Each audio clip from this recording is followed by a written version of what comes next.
ನೀವು ಈ ಸಲ ಈಗಾಗಲೇ 6 ಸಲ ಸಂಸದರಾಗಿದ್ದೀರಿ, 7ನೇ ಸಲಕ್ಕೆ ಸಂಸದರಾಗಲಿಕ್ಕೆ ಹೊರಟಿದ್ದೀರಿ. ಅಲ್ಲಿ ಒಬ್ಬ ಸಾಮಾನ್ಯ ಕಾರ್ಯಕರ್ತರಿಗೆ ಈ ಸಲ ಅವಕಾಶ ಮಾಡಿಕೊಟ್ಟು ನೀವೇ ವರಿಷ್ಠರಿಗೆ ಹೇಳಿ ಅಲ್ಲೊಬ್ಬ ಕಾರ್ಯಕರ್ತನ ಬೆಳೆಸ್ಬೋದಾ ನೀವು? ಅವಿನಯ್ ಅಂತೇಳಿ ಕಾಂಗ್ರೆಸ್ ಪಾರ್ಟಿಯಿಂದ ಅವಾಗ ಹೇಳಿದ್ರಿ ಈ ಜಗತ್ತಿನಲ್ಲಿ ಭಯೋತ್ಪಾದನೆಗೂ ಮುಸ್ಲಿಮರಿಗೂ ಸಂಬಂಧ ಇದೆ, ಅವರೇ ಭಯೋತ್ಪಾದನೆ ಶುರು ಮಾಡಿದ್ದು ಅಥವಾ ಹೆಚ್ಚು ತೊಡಗಿಸ್ಕೊಂಡಿರೋದು ಅಂತ ಹೇಳ್ತಾ ಇದ್ರಿ. ನನ್ನ ಪ್ರಕಾರ ಈ ಜಗತ್ತಿನಲ್ಲಿ ಭಯೋತ್ಪಾದನೆಯನ್ನು ಶುರು ಮಾಡಿದ್ದು ವೈದಿಕರು. ಏನಂದೆ ಇನ್ನೊಂದ್ಸಲ? ಅದು ಬುದ್ಧನ ಕಾಲದಿಂದ ಹಿಡಿದು ಬಸವಣ್ಣನ ಕಾಲದಿಂದ ಹಿಡಿದು ಈಗಿನ ಅಂಬೇಡ್ಕರ್ ಕಾಲದವರೆಗೂ ವೈದಿಕರೇ ಭಯೋತ್ಪಾದಕರು. ಬುದ್ಧ ಬಿಕ್ಕುಗಳನ್ನು ಕೊಂದರು, ಬಸವಣ್ಣನ ಶರಣರನ್ನು ಕೊಂದರು. ಅದಾದಮೇಲೆ ಈಗಲೂ ಬೇರೆ ಬೇರೆ ರೀತಿಯಲ್ಲಿ ಶ್ರೇಣೀಕೃತ ವ್ಯವಸ್ಥೆಯಲ್ಲಿ ಬದುಕನ್ನು ಕೊಲ್ಲೋ ಕೆಲಸ ಮಾಡ್ತಾ ಇದ್ದಾರೆ. ಯಾವ ಬೋಳಿ ಮಗ ಹೇಳಿದ್ರಿ? ಏನ್ರಿ ಅದು ಮಾತಾಡೋದು? ಏನು ಮಾತಾಡ್ತಾರ್ರಿ? ಯಾವನ್ರಿ ಅವನು? ಈ ಭಯೋತ್ಪಾದನೆಯನ್ನು ತೊಡೆದು ಹಾಕೋದಕ್ಕೆ ನೀವು ಹಿಂದೂ ಧರ್ಮ ರಕ್ಷಕರು ಆಗಿ ಏನು ಕೆಲಸ ಮಾಡಿದಿರಿ? ಆ ಶ್ರೇಣೀಕೃತ ವ್ಯವಸ್ಥೆಯ ವಿರುದ್ಧ ಏನು ಕೆಲಸ ಮಾಡಿದಿರಿ? ದಲಿತೋದ್ಧಾರಕ್ಕೆ ಏನು ಕೆಲಸ ಮಾಡಿದಿರಿ? ಇದನ್ನು ಹೇಳಬೇಕು. ವೈದಿಕರು ಇಷ್ಟು ದಿವಸಗಳ ಕಾಲ ಅತ್ಯಾಚಾರ ಮಾಡಿದ್ದಾರೆ ಅಂತ ಹೇಳಿದ್ರಲ್ಲ, ಎಲ್ಲಾದರೂ ಒಂದು ಉದಾಹರಣೆಯನ್ನು ಐತಿಹಾಸಿಕವಾಗಿ ತೋರಿಸ್ತೀರಾ? ಕತೆಗಳನ್ನು ಹೇಳಬೇಡ್ರಿ, ಐತಿಹಾಸಿಕವಾಗಿ ಪುರಾವೆ ಸಹಿತ ಹೇಳಿ ನನಗೆ. ಅತ್ಯಾಚಾರ ಪುರಾವೆ ಅಂತಂದ್ರೆ ಬೌದ್ಧ ಬಿಕ್ಕುಗಳನ್ನು ಮಾರಣ ಹೋಮ ಮಾಡಿದ್ದಾರೆ. ಎಲ್ಲಿ ಮಾಡಿದ್ರು ಇತಿಹಾಸದಲ್ಲಿ ಎಲ್ಲಿ ಉಲ್ಲೇಖ ಆಗಿದೆ ಹೇಳಿ.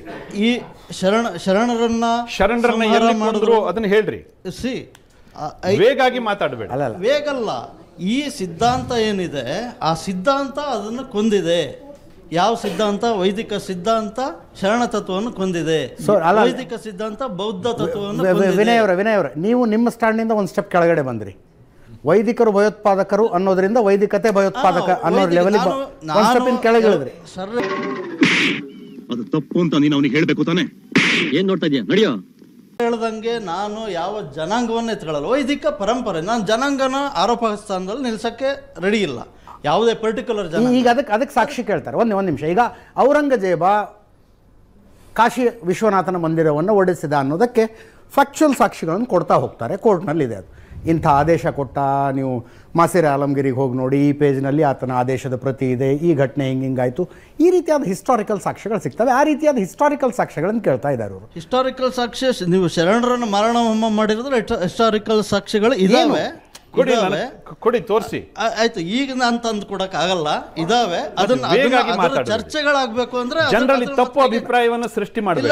ಯಾರೋ ಹೇಳಿದ್ದನ್ನ ಕೇಳ್ಕೊಂಡು ಯಾವ ಪುಸ್ತಕದಲ್ಲಿ ಹೇಳಿದೆ, ಯಾವ ಐತಿಹಾಸಿಕ ಪುಸ್ತಕ, ಎಷ್ಟನೇ ಇಸ್ವಿಯಲ್ಲಿ ಆಯ್ತು, ಯಾರು ಮಾಡಿದ್ರು ಅದನ್ನ ಹೇಳಿ. ಡಿಬೇಟ್ ಮಾಡೋದಾದ್ರೆ ನಾನು ತಗೊಂಬಂದಾಗ ನಾನು ತಯಾರಿದ್ದೀನಿ. ಈ ಒಂದು ವಿಚಾರದಲ್ಲಿ ಈಗ ಆಯ್ತು. ಇವತ್ತಿಗೂ ಸಹ ನಮ್ಮಲ್ಲಿ ಶ್ರೇಣೀಕೃತ ವ್ಯವಸ್ಥೆಯಲ್ಲಿ ಬೇರೆ ಬೇರೆ ಸ್ತರದಲ್ಲಿ, ನೀವು ಲಿಟ್ರಲಿ ತುಳಿಬೇಕು ಅಂತಲ್ಲ, ಇಂಡೈರೆಕ್ಟ್ ಆಗಿ ಡೈರೆಕ್ಟ್ ಆಗಿ ಎಲ್ಲ ತುಳಿಯುವಂಥ ವ್ಯವಸ್ಥೆ ಅಂತೂ ಖಂಡಿತ ಇದೆ. ಅದು ನೀವು ಒಪ್ಕೋತೀರಾ? ಅವರ ನಿರ್ದಿಷ್ಟ ಪ್ರಶ್ನೆ ಇದ್ದಿದ್ದು ಹಿಂದೂ ಸಂಘಟನೆ ಅಂತೀರಿ, ಜಾತಿ ವ್ಯವಸ್ಥೆಯನ್ನು ತೊಡೆದು ಹಾಕೋದಕ್ಕೆ ನಿಮ್ಮ ಕೊಡುಗೆ ಏನು? ಹೌದಾ? ಜಾತಿ ವ್ಯವಸ್ಥೆಯನ್ನು ತೊಡೆದು ಹಾಕೋದಕ್ಕೆ ನಿಮ್ಮ ಕೊಡುಗೆ ಏನಿದೆ? ಈ ಜಾತಿ ವ್ಯವಸ್ಥೆಯನ್ನು ಮೊದಲಿಂದನೂ ಒಪ್ಕೊಂಡಿರ್ತಕ್ಕಂಥವ್ರು ನಾವು ಅಲ್ಲೇ ಅಲ್ಲ. ಜಾತಿಯನ್ನು ಹೈಲೈಟ್ ಮಾಡ್ತಾ ಇರ್ತಕ್ಕಂಥವ್ರು ಯಾರು? ಈ ಸೋ ಕಾಲ್ಡ್ ಜಾತ್ಯತೀತರು. ಪ್ರತಿಯೊಂದಕ್ಕೂ ಕೂಡ ಜಾತಿಯನ್ನು ಕೇಳ್ತಕ್ಕಂಥವ್ರು ಯಾರು? ಜಾತಿ ಹೆಸರಿನಲ್ಲಿ ರಾಜಕಾರಣ ಮಾಡ್ತಾ ಇರ್ತಕ್ಕಂಥವ್ರು ಯಾರು? ಜಾತಿ ಹೆಸರಿನಲ್ಲಿ ಪ್ರತಿಯೊಂದು ರಿಸರ್ವೇಷನ್ ಆದಿಯಾಗಿ ಪ್ರತಿಯೊಂದನ್ನು ಕೊಡ್ತಕ್ಕಂಥ ಸಂಪ್ರದಾಯವನ್ನು ಹುಟ್ಟು ಹಾಕಿರ್ತಕ್ಕಂಥವ್ರು ಯಾರು? BJP-ಯವರ? ನಾವು ಹಿಂದವ ಸೋದರ ಸರ್ವೆ ಅಂತ ನಾವು ಹೇಳ್ತೀವಿ. ನಾವು ಯಾವತ್ತೂ ಕೂಡ ಜಾತಿ ವೇದಗಳಲ್ಲಿ ಹೇಳೇ ಇಲ್ಲ, ಜಾತಿ ಯಾವುದೇ ಧರ್ಮ ಗ್ರಂಥಗಳಲ್ಲಿ ಹೇಳಿಲ್ಲ.